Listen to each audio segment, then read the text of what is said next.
tell you something about the healthcare infrastructure that has happened in the last, say, 40 years. Like in Mail Journal, I have also been in the healthcare sector for more than 3 decades, and I have seen how the Indian healthcare sector has emerged.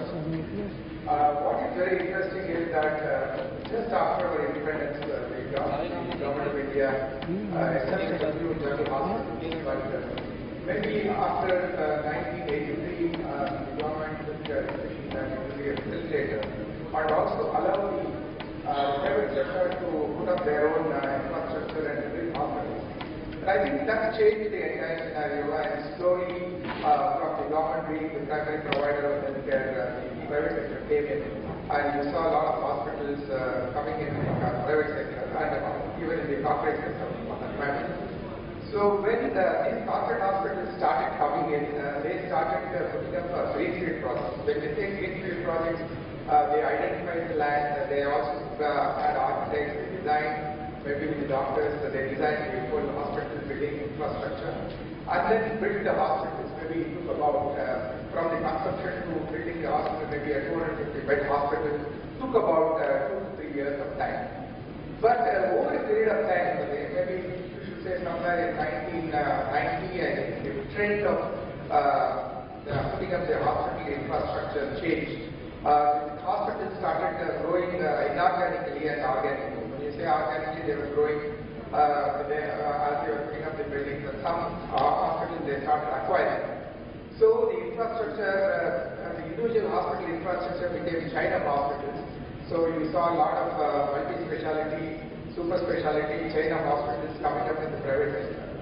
But after 2000, maybe 2005, I think the trend again changed very interestingly. People started just buying what they call the warm shell buildings. So what they used to do is they used to go to a real estate promoter and say that we want to put up a 150-bed hospital or a 200-bed hospital. And to please have the land, please build the basic infrastructure. We will give the design, and maybe we need to put up the partition walls, maybe we will organize the departments, we will buy the equipment, and then we will get the doctors. And maybe we will put up the IT infrastructure and do it. So when you say it's a warm shell project, when you say it's a cold shell project, it is just land as the superstructure. But then they say the warm shell, then we also started giving electricity, water, all those facilities they need, but we will only put the partition. So if you see what we have done, particularly the Rainbow Hospitals Group, it's a very interesting development. We are a women and children hospital. We are 10 years old. We started in Telangana, we started in Hyderabad with one hospital in Banjara. Then we slowly wrapped up with 5 hospitals with about 100 and 120 hospitals. And then we moved to Vijayawada in Andhra Pradesh. Then we moved to Karnataka and we set up a 200-bed hospital.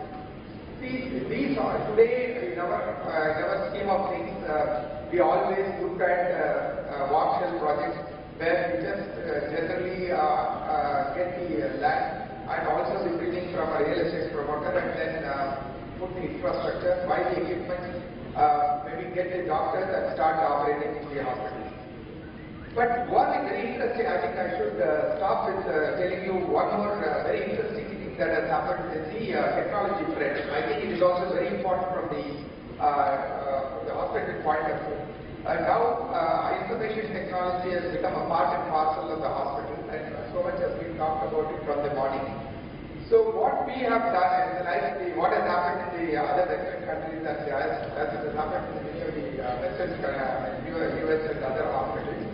We have started establishing our IT infrastructure on the cloud. So, in the hospitals which are coming up now, we are not putting up the server room, we are not putting up maybe some of the infrastructure that is required, like air conditioning and stabilization and all that we do. We simply host all our programs onto the cloud.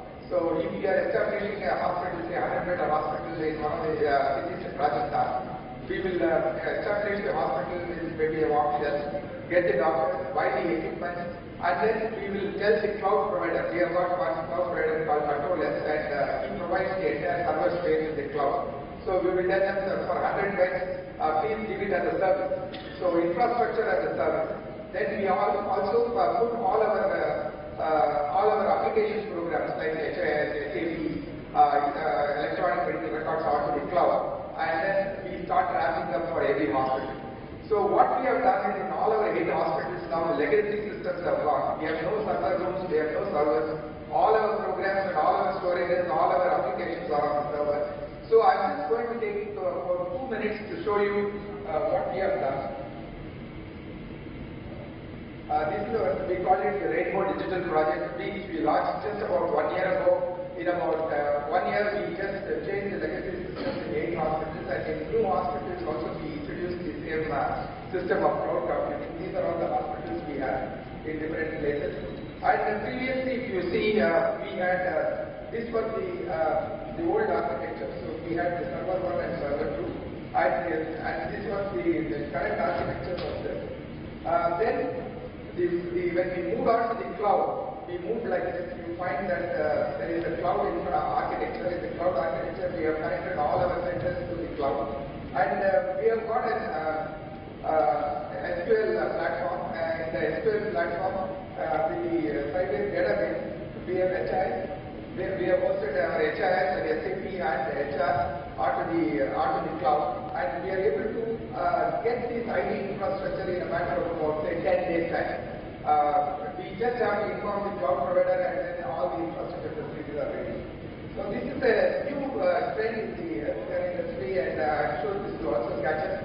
I am going to leave the presentation here, and I'm sure many of you will be able to learn a lot from this. These are all some of the modules which we have launched in the cloud, and this is very, very interesting. All the modules have been launched in a matter of about 3 days. And when you are implementing, we have some associations like KPMG, Ernst & Young, and many of our network providers. That is also indicated there.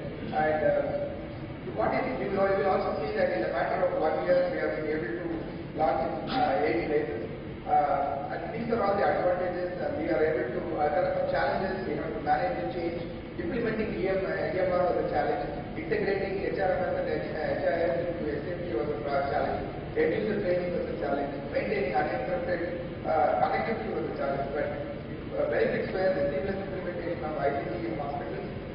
One path to become a paperless hospital, 20% improvement in productivity, 5% reduction in AMAX, and applications can be accessed from anywhere from any hospital network, and availability of web information portal for accessibility by the patient, and medical records are also stored.